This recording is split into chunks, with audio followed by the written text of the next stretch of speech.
সালাম আৰু নমস্কাৰ দি মই আজি সেকেন্ড ব্লগটো ষ্টাৰ্ট কৰিছোঁ। আজি মই ডিব্ৰুগড় মেডিকেলত যাব ওলাইছোঁ। তো আপোনালোকে মোৰ ভিডিঅ'টো চাওক। মই মেডিকেলতে যাব ওলাইছোঁ, ডিব্ৰুগড় মেডিকেল। তো চাওক, এতিয়া মই ৰাস্তাত ওলাইছোঁ। তো গাড়ীত উঠিলে আপোনাক মই আকৌ ভিডিঅ' কৰিম দেই।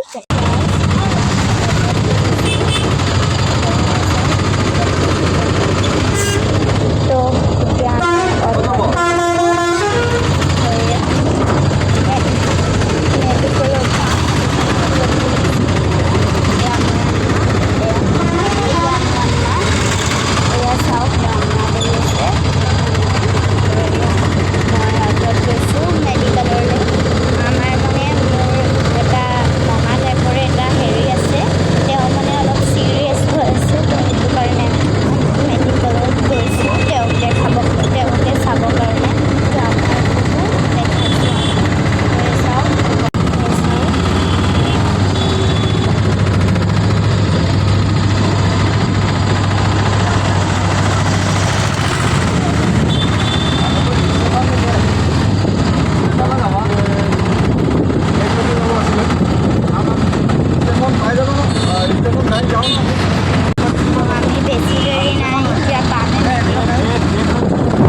অলপ দূৰ আছে।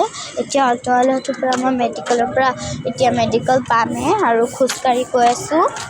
এতিয়া আপুনি চাওক, আম্মা অকলে নোৱাৰে মানে, সেইটো কাৰণে মই আজি আম্মাৰ লগতে আহিছোঁ। এয়া মোৰ আম্মা, মোৰ মা। তো গৈ আছোঁ।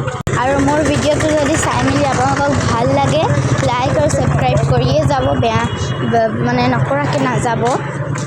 তো সেয়া চাওক, সেয়া আমি গৈ আছোঁ। এতিয়া আমি গাইজ মেডিকেলৰ ৰাস্তাটোত সোমাবলৈ আহিছোঁ। এয়া মেডিকেলৰ গেট চাওক, এয়া আমি সোমাই গৈ আছোঁ। এয়া চাওক, ইয়াত পূৰা বাগান আছে, পূৰা বাগান। আমি সোমাই গৈছোঁ। এয়া গাইজ আমি পালোঁ, এয়া আমি পাইছোঁ। সেইটো হয় ডিব্ৰুগড় মেডিকেল প্লাষ্টিক চাৰ্জাৰীৰ কাৰণে আমি আহিছোঁ। চাওক, আমি এতিয়া চাৰিওপৰত যাম। তো গাইজ আজি মই আপোনালোকক ডিব্ৰুগড়খন দেখালোঁ আধা আধি মেডিকেল।